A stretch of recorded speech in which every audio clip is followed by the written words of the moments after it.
नमस्कार दोस्तों, इस वक्त हम हैं बिजनौर के नसीरी गांव में और ये गांव पड़ता है बिजनौर सदर विधानसभा क्षेत्र में। और अभी से ये चर्चाएं शुरू हो गई है कि पूर्व सांसद और पूर्व मंत्री कुंवर भारतेंद्र सिंह जी इस बार बिजनौर सदर विधानसभा सीट से अपनी किस्मत आजमाएंगे। और इसके अलावा बिजनौर में कई बड़े मुद्दे भी चल रहे हैं।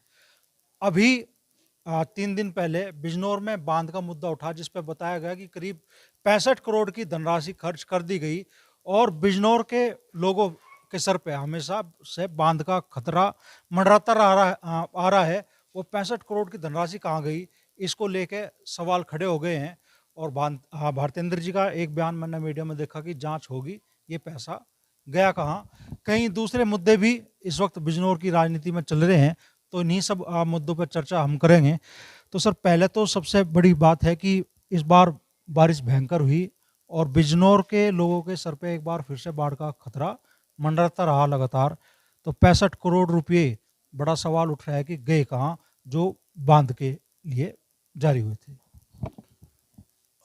हमारे ज़िले में हर साल कटान होता है। हमारा ज़िला ऊंचा है, गंगा जी नीचे बह रही हैं, तो नीचे से गंगा जी मट्टी का कटान कर देती हैं और गांव के गांव गंगा जी में मट्टी कटने की वजह से बह जाते हैं। तो ये कटान को रोकने के लिए ठोकर या स्टड बनाए जाते हैं। जब मैं मंत्री था तो इसकी जांच करवाई थी, तो उसमें ये पाया गया था, आईआईटी रुड़की की जांच हुई थी कि 2 ठोकरें बनाएं तो उन ठोकरों के पीछे एक पत्थर की दीवार सी बन जानी चाहिए, एप्रन, ताकि पीछे मट्टी कटान, गंगा जी का पानी पीछे कटान करके और जो ठोकर है उसे उसके पीछे से काट के निकल जाती है, कटान हो जाता है, ठोकर आगे रह जाती है और गंगा जी पीछे को निकल जाती है। इसका रोकने का यही तरीका था कि 2 ठोकरों के बीच में भी पत्थरों की दीवार बननी चाहिए। तो ये है यहाँ का बाढ़ निरोधक तरीका। यहाँ का नहीं, सब जगह जहाँ भी कटान हो रहा है, कटान को रोकने का यही एक तरीका है और कोई तरीका नहीं है।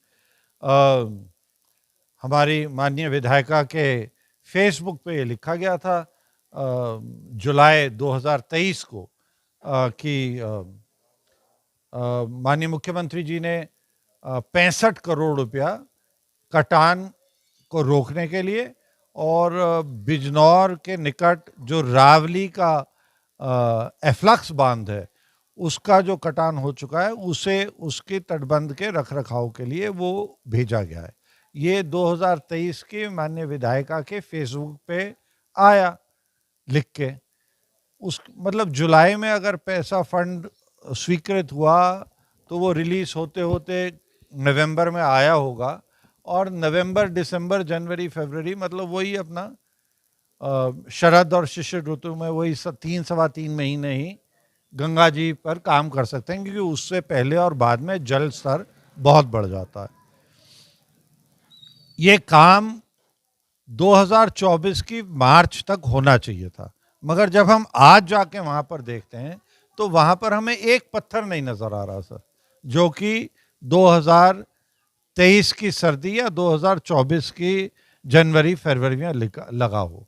तो प्रश्न ये है कि माननीय मुख्यमंत्री जी ने इस क्षेत्र के विकास, किसानों की कृषि भूमि और किसानों के घर और गांव के संरक्षण के लिए जो पैसा भेजा है, जो सरकार ने पैसा भेज दिया, वो क्यों नहीं लगा, और लगा तो कहाँ लगा?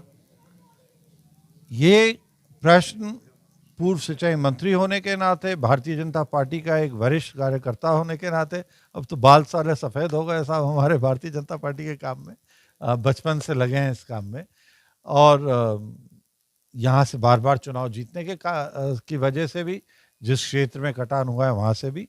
तो ये प्रश्न है, इस प्रश्न का कुछ सही उत्तर हमें अभी तक तो मिल नहीं पाया। तो निश्चित रूप से मैं माननीय मंत्री जी से, माननीय मुख्यमंत्री जी से मिलके ये बात ज़रूर रखूँगा कि मौके पे काम नहीं हुआ।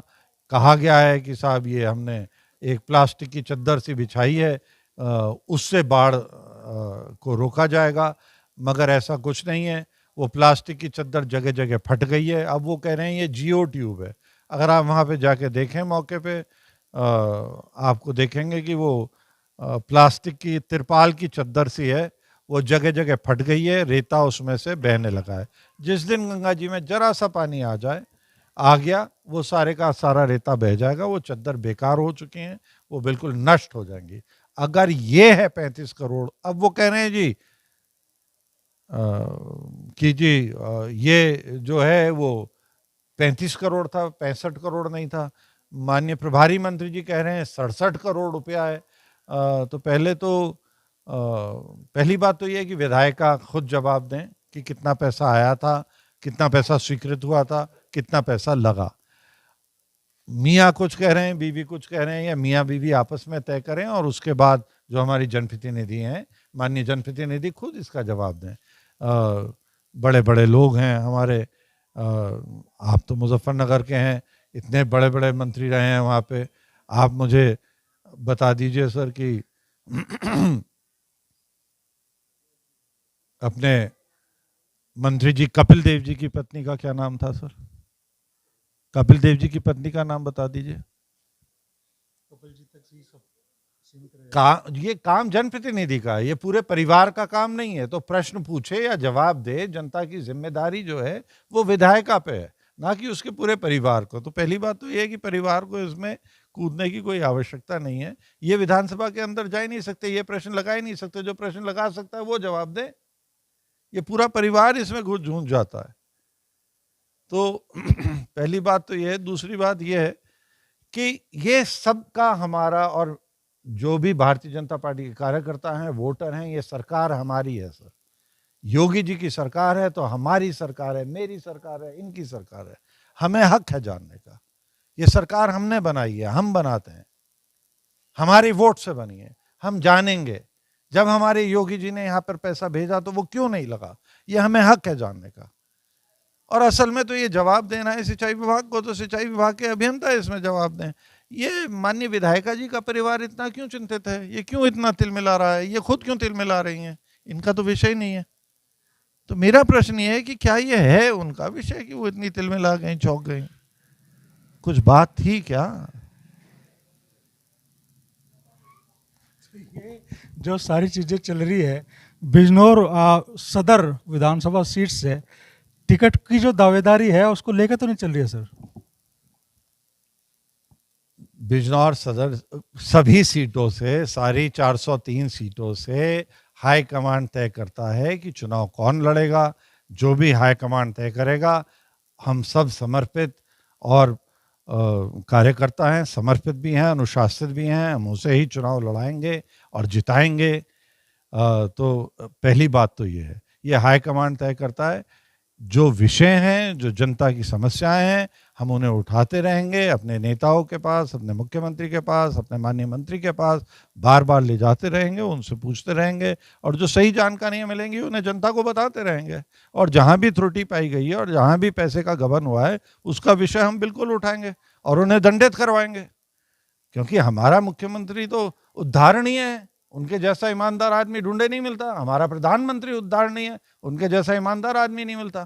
मुझे याद है वो क्लिप मैंने देखा है, आप ही के दिखाते हैं कि प्रधानमंत्री जी की माँ आखिरी बार वोट डालने गई तो साइकिल रिक्शा के पे बैठ के गई, उनके बेटे के पास कार नहीं है। तो जहां इतना ईमानदार, मुख्यमंत्री की बहन चाय का ढाबा चलाती हैं हाईवे पे उत्तराखंड में, जहां इतने ईमानदार हमारे मुख्यमंत्री और प्रधानमंत्री, और इतना उच्च विचार हो राम राज्य लाने का, वहां पे हम भ्रष्टाचार को नहीं स्वीकारेंगे। जो अडवाणी जी ने बात कही थी कि ये पार्टी विद अ डिफरेंस है, हमारी पार्टी अन्य पार्टियों से भिन्न है, हमारे कार्यकर्ता अन्य पार्टियों से भिन्न है, ये राम जी के कार्यकर्ता हैं। हम पूरे वातावरण को राममय बनाएंगे और राममय बनाकर ही रहेंगे। योगी जी को फिर से जिताएंगे। ये 8 सीट जो हैं लोकसभा की हार गई। विधानसभा बिजनौर में 8 विधानसभाएं हैं, 8 की 8 2024 के चुनाव में हार गई हैं। हमें चिंता है तो हम जाएंगे। जो पुरानी एक वातावरण था, जो राममय, ईमानदारी का, मेहनत का, समर्पण का वातावरण था, उसे फिर बनाएंगे और योगी जी को पुनः फिर से तीसरी बार मुख्यमंत्री बनाएंगे। हालांकि बाढ़ के कारण मान लो सवाल लाखों लोगों के जीवन का भी है, लेकिन जब आप कह रहे हैं कि भाई आप जांच करवाओगे, जो दोषी है वो दंडित होंगे, तो सरकार की कार्यप्रणाली पर भी तो सवाल उठेगा, और सरकार है आप ही की ही। सरकार हमारी है। सरकार ने चिंता व्यक्त करते हुए, सरकार ने अपनी जानकारी करते हुए 65 करोड़ रुपया भेजा। वो लगना यहाँ पर, ये यहाँ के जो जनप्रतिनिधि हैं उनका कर्तव्य था, उनकी जिम्मेदारी थी, उन्हें देख के लगाना चाहिए था। जब मैं था यहाँ पर जनप्रतिनिधि, तो जो पैसा आया था, मैंने वहाँ जाके गांव वालों के साथ बैठा, प्रोजेक्ट को पढ़ा, जेई को साथ बैठाया आपने, और मैंने जेई से पूछा, मैंने कहा भैया कम से कम न्यूनतम एक एक पत्थर ठोकर का कितना भारी होना चाहिए? तो उन्होंने कहा सर 20 से 25 किलो कम से कम होना चाहिए एक एक पत्थर का वजन। तो मैंने गांव वालों से कहा, मैंने कहा साहब ये आपके लिए लग रही है ठोकर, सरकार आपके पैसे से लगवा रही है, आप ही के लिए लग रही है, आपके संरक्षण के लिए लग रही है। अगर एक भी पत्थर आपको लगे 20 से 25 किलो का नहीं है तो उसे अलग कर दिया करो, ठोकर में ना लग जाए। वो ठोकर 20 साल से आज तक खड़ी है। ये ठोकर हमें 2024 में लगी, 25 में नजर ही नहीं आ रही। अगर लगी, ये गई कहां? ये लगी नहीं है, ये लगी नहीं है। तो ये बात है ना सर, तो ये पैसा गया कहां? ये क्या आपके इतना महंगा आपने ये जो चद्दर बिछाई है तो फट गई है। जियो ट्यूब जो आप बता रहे हैं वो तो फट चुकी है, आप जाके देखिए मौके पे अभी भी पड़ी है वो। तो ये पैसे का बहुत बड़ा दुरुपयोग किया गया है। निश्चित रूप से इसकी जवाबदेही होनी चाहिए, और जिन्होंने भी ये पाप किया है, क्योंकि लोगों की ज़मीनें कट रही हैं, जिन लोगों के 2 मंजिले मकान खड़े हैं, जिन लोगों के घरों में ट्रैक्टर खड़े हैं, उनकी ज़मीनें कट जाती हैं, तो अगले साल उन्हीं लोगों की पत्नियां दूसरे के खेतों में जाके मजदूरी करती हैं सर।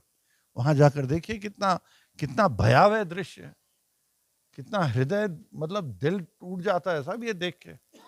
खादर में हो क्या रहा है? ऐसी जगह पे आप कह रहे हैं पैसा लग गया, अपनी फेसबुक पे खुद कह रहे हैं कि जी हमने पैसा लगा दिया, और मौके पे कुछ नहीं है। तो इस बात को उठाना पड़ेगा सर। अच्छा, बिजनौर में एक और घटना इस वक्त चर्चाओं में है, आप ही की पार्टी के एक नेता पे हमला हुआ, क्या कहना चाहेंगे? रॉबिन चौधरी हमारे युवा मोर्चा के अध्यक्ष हैं, उनकी युवा मोर्चा के जिला अध्यक्ष हैं, उनकी गाड़ी को घेर लिया गया। उनके उसके 6 जुलाई की घटना है। गाड़ी को घेर लिया गया, उनसे गाड़ी को उलट देते, इतनी भीड़ आ गई, उन्होंने फ़ोन करा, शीशे चढ़ा लिए और फ़ोन करा कि मुझे भीड़ ने घेर लिया है। 2 सिपाही भेजे, भीड़ ने सिपाहियों को खदेड़ दिया। उसके बाद उन्होंने एसपी को फ़ोन करा कि साहब मुझे यहाँ से निकलवाइए। एसपी ने उन्हें वहाँ से निकलवाया बड़ी मुश्किल से। ये 6 जुलाई की घटना है, 4 अगस्त तक कोई कार्रवाई नहीं हुई।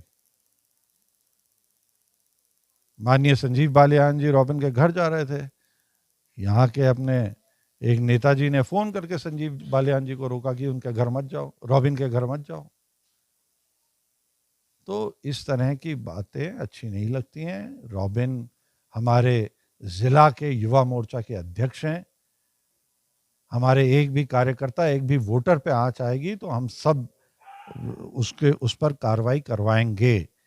6 जुलाई की घटना है, 4 अगस्त को रॉबिन मेरे पास आए, मैंने मुख्यमंत्री जी को फ़ोन किया, माननीय मुख्यमंत्री जी ने मुझे समय दिया 5 बजे शाम को। हम 5 बजे शाम को जो अगस्त को उनके यहाँ गए, और 6 अगस्त को कार्रवाई शुरू हुई।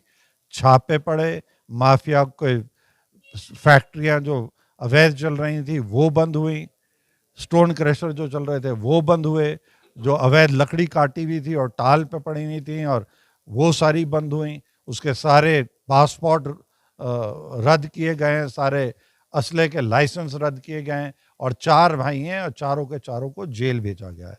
तो सरकार की नीति भी साफ है, नीयत भी साफ है। सरकार गरीब के साथ, अपने वोटर के साथ कंधे से कंधा मिला के खड़ी है।